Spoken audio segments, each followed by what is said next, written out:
দেশে চাহিদার চেয়ে ২,০০০ মেগাওয়াট বেশি উৎপাদন সক্ষমতা থাকলেও কমছে না বিদ্যুতের লোডশেডিং। গরম এলেই শহর থেকে গ্রাম সবখানেই বেড়ে যায় সংকট। সাধারণ মানুষ বলছে, উন্নয়নশীল দেশে লোডশেডিং কোনোভাবে কাম্য নয়। আর বরাবরের মতোই লোডশেডিং কমে আসবে বলে আশ্বস্ত করেছেন পাওয়ার সেলের ডিজি মোহাম্মদ হোসাইন। বিস্তারিত নূপুর মাহমুদ রিপোর্টে। তীব্র গরমে যখন নাভিশ্বাস সাধারণ মানুষের, তখন প্রায়ই থাকে না বিদ্যুৎ, মাঝে মাঝে আসে। লোডশেডিং এর এমন চিত্র রাজধানী থেকে শুরু করে গ্রামগঞ্জেও।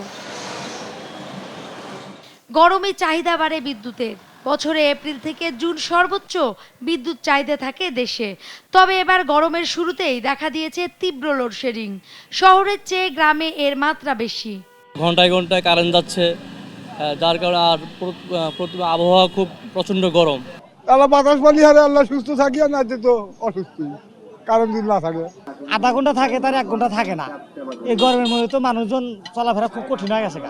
প্রতিদিনই দেশ জুড়ে তাপমাত্রার রেকর্ড ভাঙছে। আবহাওয়া অফিস বলছে গরম থাকবে আরো 5 দিন। ওভারঅল দেশের দক্ষিণাঞ্চলে তাপদাহ থাকবে, এমনকি 20 তারিখে পরে যে আমরা দেখতে পাচ্ছি যে এই এলাকা আরও বেড়ে যাবে তাপদাহ। সেক্ষেত্রে অনেক জায়গায় এর তীব্রতা বেড়ে যাবে এবং এর মাত্রা বেড়ে যাবে। সেক্ষেত্রে যেটা অনেক জায়গায় তাপমাত্রা 40-41 ডিগ্রি তাপমাত্রা ওঠার সম্ভাবনা আছে এবং দেখা যাচ্ছে যে এই মাসের প্রায় অধিকাংশ টাইম জুড়ে অনেক এলাকায় তাপদাহ থাকবে। বিদ্যুৎ বিভাগ বলছে আগামী সপ্তাহে বিদ্যুতের চাহিদা 16,000 মেগাওয়াট ছাড়িয়ে যেতে পারে। চাহিদা অনুযায়ী সরবরাহ করতে না পারলে লোডশেডিং আরও বাড়বে। আমাদের যদি সামনে আরও চাহিদা বাড়ে, আমরা উৎপাদনের সক্ষমতা রয়েছে এবং সেই অনুযায়ী গ্রাহকদের চাহিদা পূরণ করে গ্রাহকদেরকে একটা স্বস্তির অবস্থায় রাখতে পারবো, এটুকু আপনাকে আমি আশ্বস্ত করতে পারি। যদি কিছু লোডশেডিং করতে হয়, সেটা গ্রাহকদের সহ্য সীমার মধ্যেই থাকবে। স্থানীয় পর্যায়ে সক্ষমতার কোনো ঘাটতি আছে কিনা সেটি খতিয়ে দেখা হচ্ছে বলে জানান পাওয়ার সেলের ডিজি।